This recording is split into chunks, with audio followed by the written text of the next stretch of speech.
बात है नहीं, जो सीट है उसके हिसाब से टिकट बटा है, तो सब लोगों को संतुष्ट होना चाहिए। महागठबंधन में सीट शेयरिंग नहीं हुई है, लेकिन आरजेडी लालू प्रसाद यादव सिंबल बांट रहे हैं, कहीं ना कहीं तनातनी बढ़ रही है। उनके इलाही दल से पूछिए, उनके नेताओं से पूछिए, उनको क्या गुजरता होगा। हम लोग यहाँ तो एक एक सीट पर वार्ता करके, विचार करके, विमर्श करके, राय करके सब सीटों का बंटवारा किया गया और अपना अपना पार्टी सब अपने नेता पूरा मंथन करके उम्मीदवारों का चयन किया है। हमारे यहाँ सब आपकी एक मजबूत नेतृत्व बीमा भारती थी, उन्होंने राजद का दामन थाम लिया है, कैसे देखते हैं? उनको कोई लाभ होने वाला वहाँ नहीं है। इस दल को छोड़ के जो जाता है ना, उसको बहुत लाभ कहीं होने वाला नहीं। सर 40 की 40 सीटों पर कितने आश्वस्त हैं? 40 में 40, पिछले बार 39 जीते थे, इस बार 40 में 40। धन्यवाद, बहुत बहुत धन्यवाद। तो हमारे साथ बिहार सरकार के मंत्री श्रवण कुमार हैं, जिन्होंने कहा कि 40 की 40 सीटों पर एनडीए का परचम लहरेगा।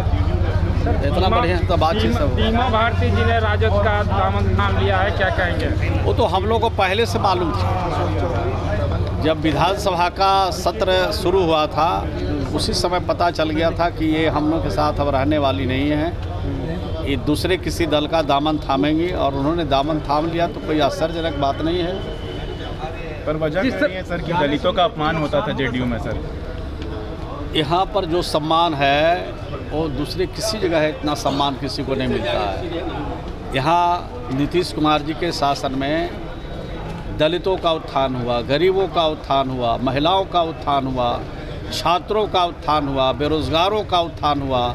सबका उत्थान तो इसी सरकार में हो, सबका सम्मान तो इसी सरकार में बढ़ा है। दूसरे किसी सरकार में इतना सम्मान किसी को नहीं मिला। उन्होंने कहा कि राबड़ी माता ने हमें काफ़ी सम्मान दिया है।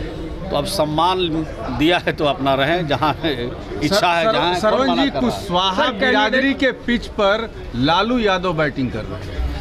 अब कोई बिरादरी की बात यहाँ नहीं होती है, यहाँ दल की बात होती है, यहाँ संगठन की बात होती है, और सभी हमारे दल में संगठन के हिसाब से जो सीटें हैं उसका बंटवारा हुआ, उसके हिसाब से उम्मीदवार उतारे गए हैं। अब हम लोग मैदान में हैं, अब हम लोग मैदान में जाके बिहार की सरकार और बिहार के मुख्यमंत्री जी ने जो काम किया है और देश के प्रधानमंत्री जी ने जो काम किया है उसको लेकर लोगों तक जाएंगे और लोगों को बताएंगे। जनता का सहयोग, जनता का आशीर्वाद प्राप्त। और जदयू ने गठबंधन के हिसाब से अपने सीटों का बंटवारा कर दिया है, और एकदम पुराने चेहरे को ही रिपीट किया गया है, लेकिन 2-3 चेहरों में बदलाव भी किया गया है। तो इस पर क्या कुछ कह रहे थे श्रवण कुमार, हमने आपको सुनवाया, और चलते हैं संजय झा क्या कुछ कहेंगे वो भी हम आपको सुनवाएंगे।